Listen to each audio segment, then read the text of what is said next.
Okay.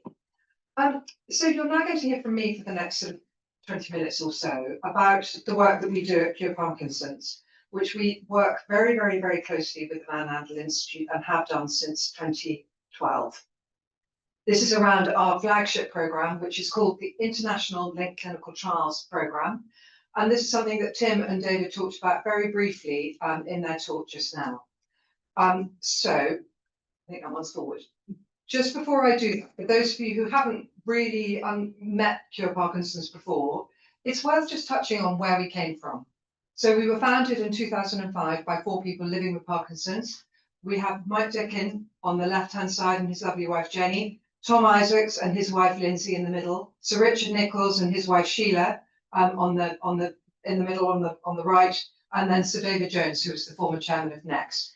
So Tom always described this photograph as 3 big cheeses and 1 baby bell, because Sir Richard Nichols was the former Lord Mayor of London, which was a very extraordinary position to have.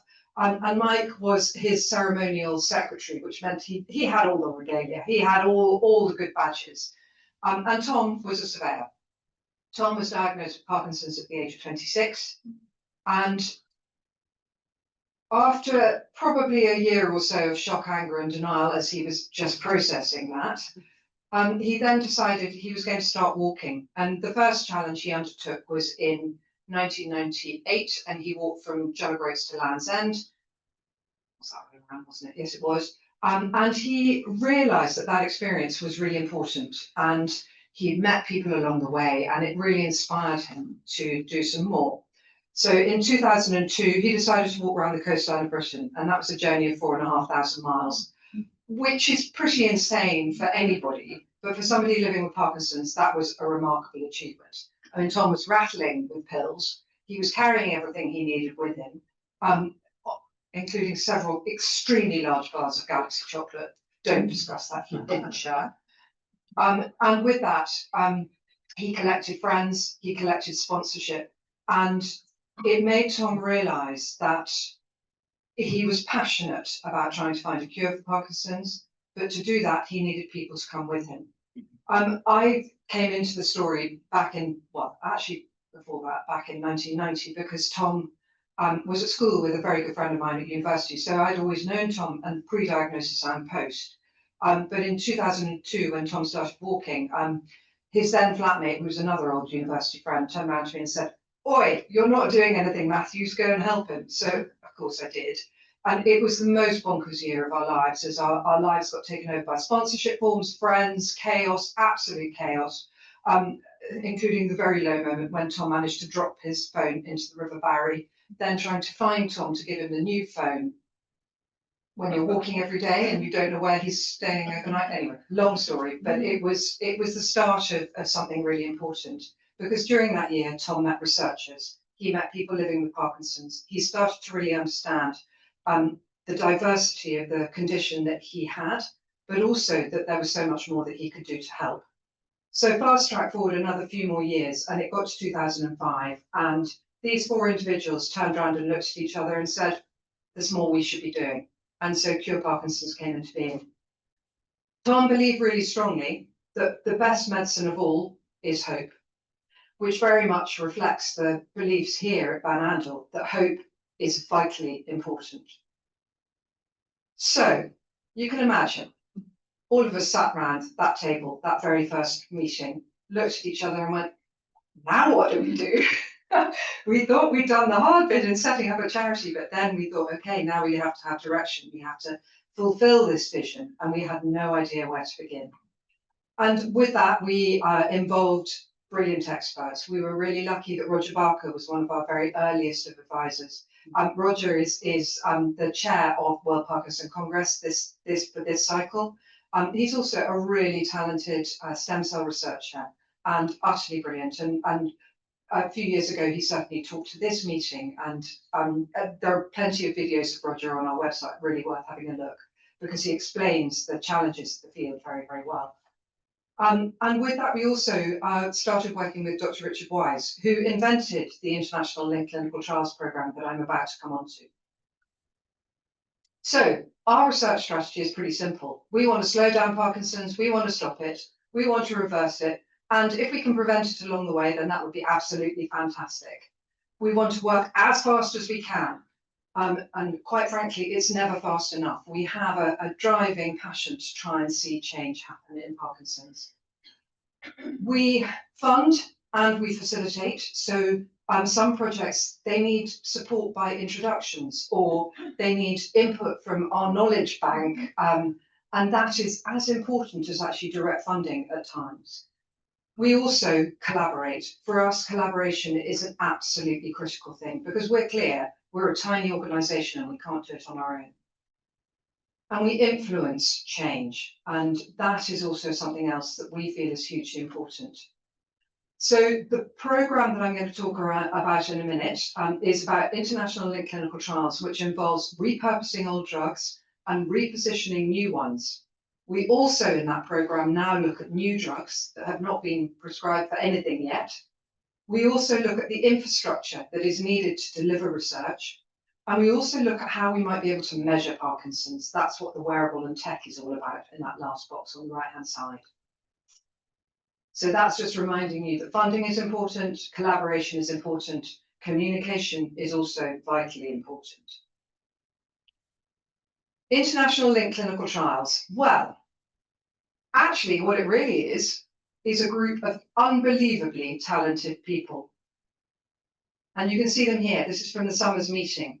There are some faces you will definitely recognise in the mix, and I wonder if the pointer's going to work. Oh, yes, it is. There's Darren Moore. There is Laurie, who spoke at rallying last year, and Laurie is started her life in Tim Greenemeyer's lab. There's our chair of the iLCT, David Simon, and his co-chair, Camille, is around here somewhere, who has also spoken to this meeting in the past. Carly Tanner, who has been discussed a lot in the last few days, who's a brilliant epidemiologist. Ryan Burgos, also of this parish, who actually should be upstairs, but I think he's not very well today. And another face that you will also recognise is there's Simon. Please do know he is standing on the ground and everybody else is on the steps. And then you will also see that our team, there's Alex and me, and a whole variety of people. This is about researchers coming together. It's also about funders coming together. It's also about really thinking about the biology of what is going on in Parkinson's. And with that, Simon, I'm going to actually go forward on this slide. Ooh, to here.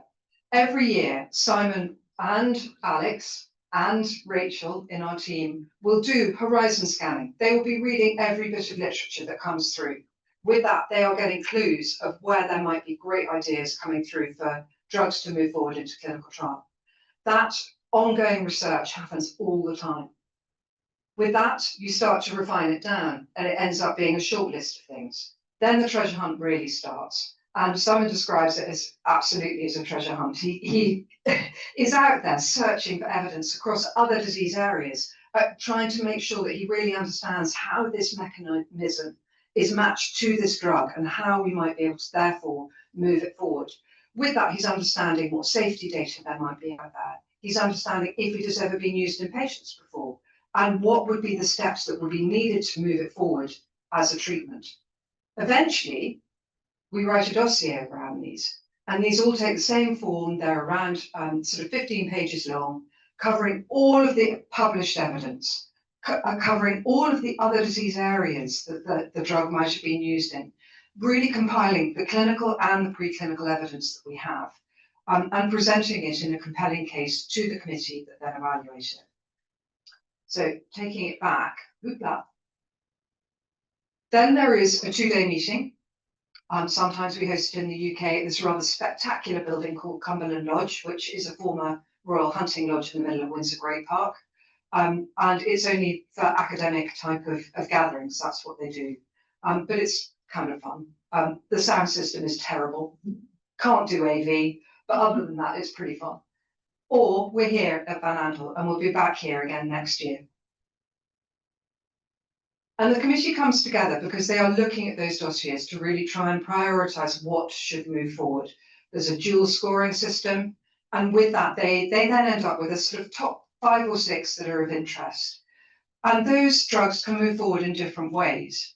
If they are ready for clinical trials right now, then that's when our hard work will begin, as we will start to identify an investigator. We'll start to identify which country this might happen in. We'll start to understand what sort of study design might need to happen. That's not related to this slide particularly, I'm very sorry, but that's fine. Or we might need to decide what needs to happen to that drug to make it clinical trial ready. And that will bring in our pipeline project, which means that drugs can move forward. We will provide them a bit of specific funding that will allow that drug to move forward, and we get the answers that we need around that specific compound. So you're either moving something forward clinically, or you're moving something forward pre-clinically, but trying to make sure that we keep as many of these really good ideas in play at any time. So International Linked Clinical Trials is our flagship programme, and we have very definitely done this in collaboration with the Andel Institute, particularly since 2012, when we very first came here. The first meeting was held here. Patrick Brandon was our first chair before David Simon. And importantly, in 2014, we started to build a funding relationship with the Andel Institute, which allowed them to support clinical trials that we thought were particularly compelling. The whole programme is underpinned by collaboration, open science, and brilliant discussion. It's truly inspirational listening to those scientists discuss the compounds. Prioritisation identifies the scope for our pipeline funding call. We identify the need for de-risking strategies, because it's possible that drugs could move forward, but we need to know which part of the brain they are actually engaging with, and how we might be able to measure that engagement. And that has led us to supporting projects like Sleipnir, which I'll touch on a bit later on, actually. It drives drug selection for all sorts of clinical trials. So we have platform trials that are growing in the UK at the moment, but also in France and in Norway. And I'm going to touch on that again in a minute. We're starting to think about combinations. Which drugs might we be able to put together? And we touched on that yesterday afternoon in the discussion session that we had. It also helps us to think about who might be involved in a clinical trial. That stratification of people with Parkinson's is so important, because even though we might take everybody into a trial, understanding who is in that trial is really important. Are there genetic elements at play here?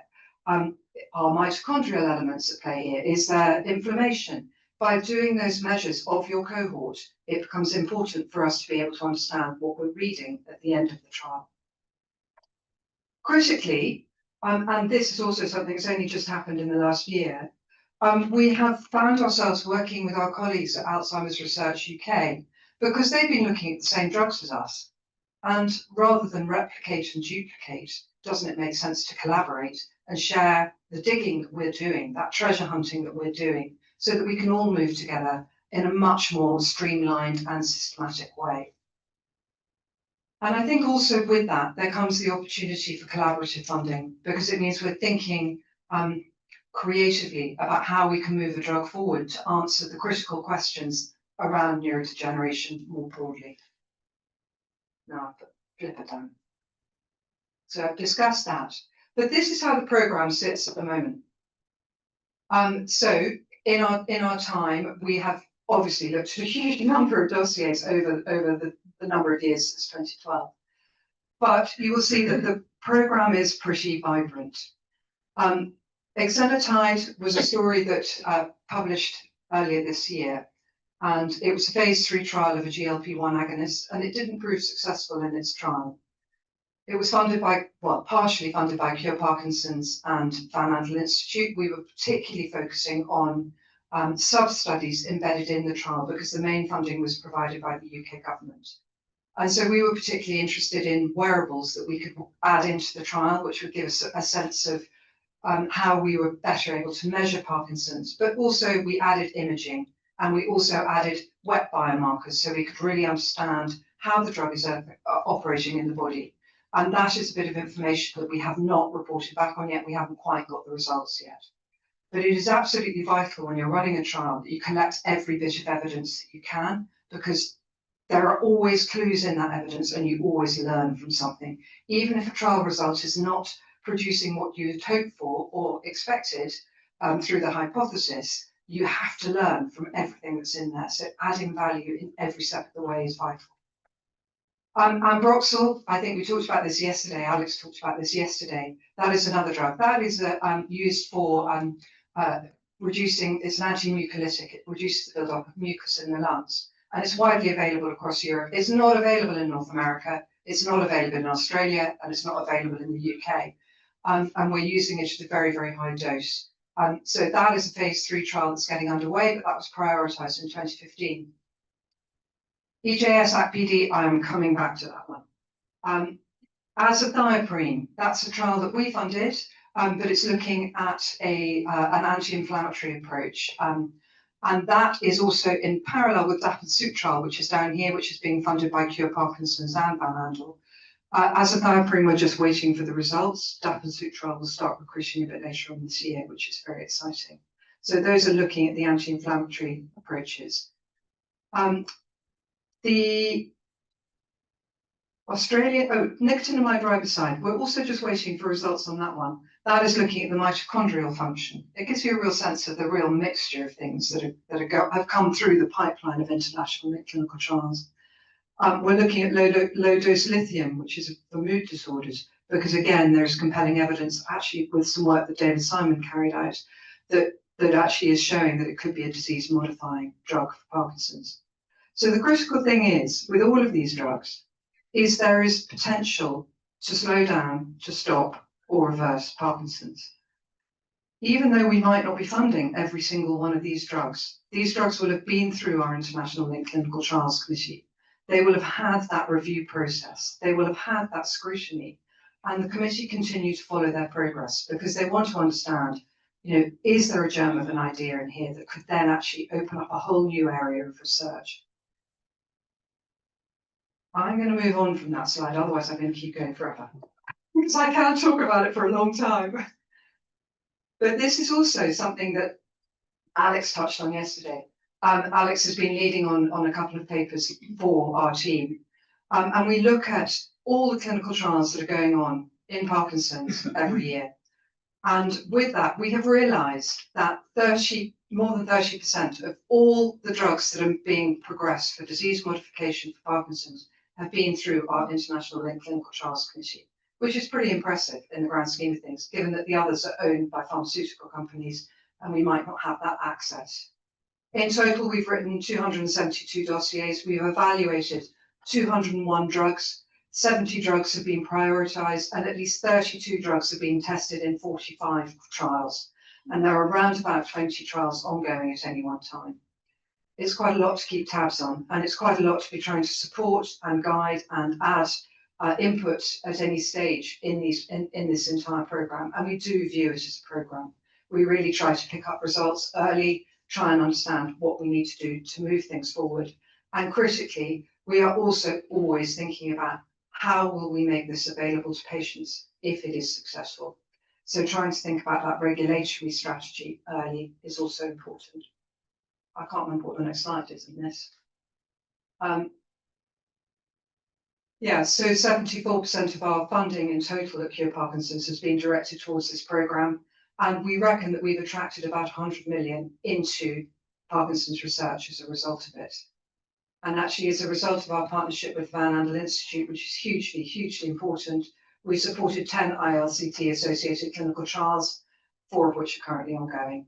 And those are ASPRO-PD, that Alex talked about yesterday, DAPA-PD, which is the one that's starting in Cambridge a bit later on this year, EJS-ACPD, which I'm going to talk about now because I'm going to skip through a couple of slides, and low-dose lithium, which is happening in Buffalo, just down the road. So, EJS-ACPD. This is a fascinating approach. This is a multi-arm, multi-stage clinical trial platform. Up until this point in Parkinson's, it has been one drug against one placebo group, and then the trial will stop, after phase 1. You would then go 1 drug, 1 placebo group, phase 2, stop. Then 1 drug, 1 placebo group, phase 3, and then, this is assuming you've got a green tick in the box at every step. This approach is completely different. This is taking 3 drugs, 1 placebo group, and running it all in parallel. It's phase 2 into phase 3, so it will get that early efficacy leading into a series of hurdles. But the trial doesn't stop. If a drug is successful in that state, in the first phase of that hurdle, and jumps that little hurdle, then it will move through to the next stage. If it is unsuccessful, it is dropped and a drug can be replaced. I'm really hoping that the next one gets a bit of a, there you go. That explains it rather better than I ever could. So you can see we have a placebo group in green at the top, treatment 1, treatment 2, treatment 3, all coming in together in parallel. Treatment 2 and treatment 3 have not been successful at that first hurdle. So treatment 4 and treatment 5 come in to replace them.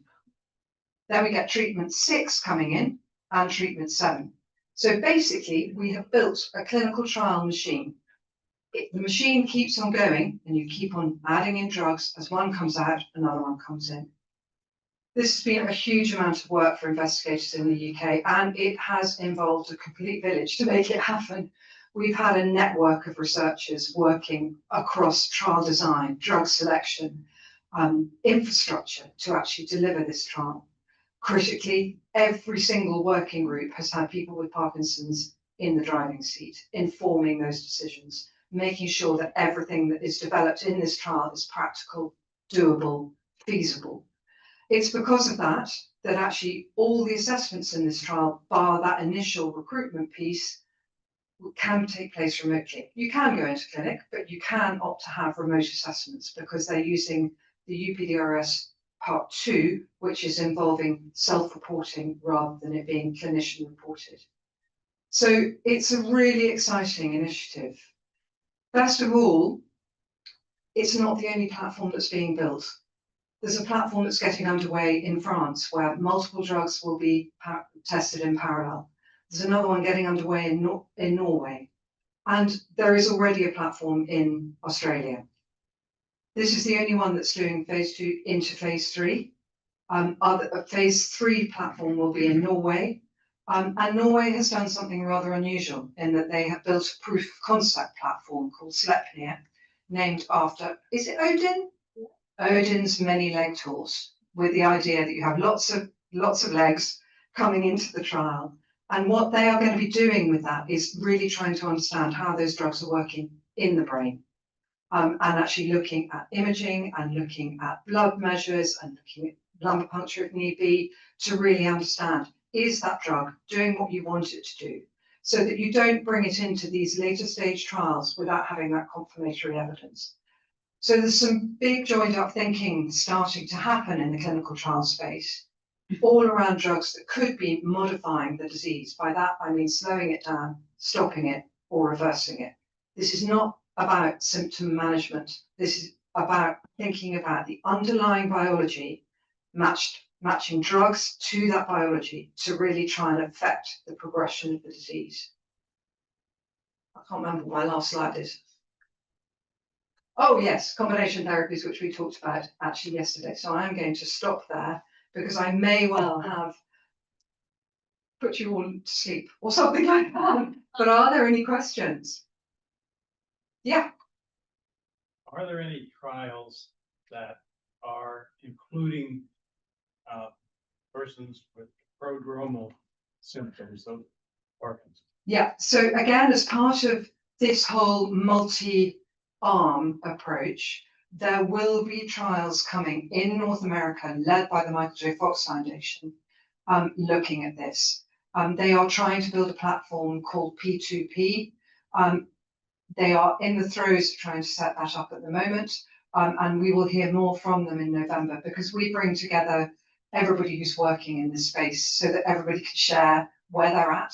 And more importantly, if you've got all of these platforms happening, we need to be clear about who's going to be using which drugs and what has been that selection criteria for involving those drugs. what are the selection criteria for involving participants in those trials, and critically, are we collecting similar data and being able to look across the platforms to understand how people with Parkinson's are faring on these trials. So yes, Alicia. Is this primarily drug-based, or are there other things that play into it, like attitude, mood, those kind of things that you're also looking at? So these are drug-based, although I personally have a theory, and it is personal, so forgive me, but I think that people, when they take part in research in clinical trials, there is an awful lot that happens. I think there is something about taking that first positive step that actually really influences how people are able to continue in a trial, because I think it takes resilience to do that, and commitment. And I think all of those play into exactly what you're talking about. I also think the other thing that happens is that somebody does that big positive step and they then take on board lifestyle changes at the same time. So you might find people changing their exercise routine or changing their diet as a result of doing one big thing, other things then follow in place. So it can be a compounder of all of that. Are there any other questions? Yes. How did it move from the exploratory phase to the physician who might prescribe one of these medications? Yeah, so we're hoping that if everything gets through its phase 3 assessment right at the very end there on the top of the treatment 1, if you follow treatment 1 all the way through, we're hoping that actually what will then happen is standard of care for people with Parkinson's will change, because there will be a lot of evidence of people having taken the drug for a long time and will have been able to map it for a long time. However, that whole making sure that people can get hold of drugs if we are successful is hugely important, because it does involve payers as well as regulators. It's all very well the FDA approving it or the MHRA in the UK, but we also need to make sure that it can move forward. The advantage currently about this trial, in specifically EJS, is that the drugs that are involved are old drugs, so they are already readily available. Any questions? Well, anyway, I'm pretty excited about it, and the best of it is that thanks to the Andel Institute, we're able to run this program. It is something that we live and breathe every day at Cure Parkinson's, and it's something we care passionately about, because it does give you a sense of the variety in that program, the variety of different targets we're looking at, and the view that we are leaving no stone unturned to try and find this cure, or cures with an S on the end, because I suspect that's where we're going to end up.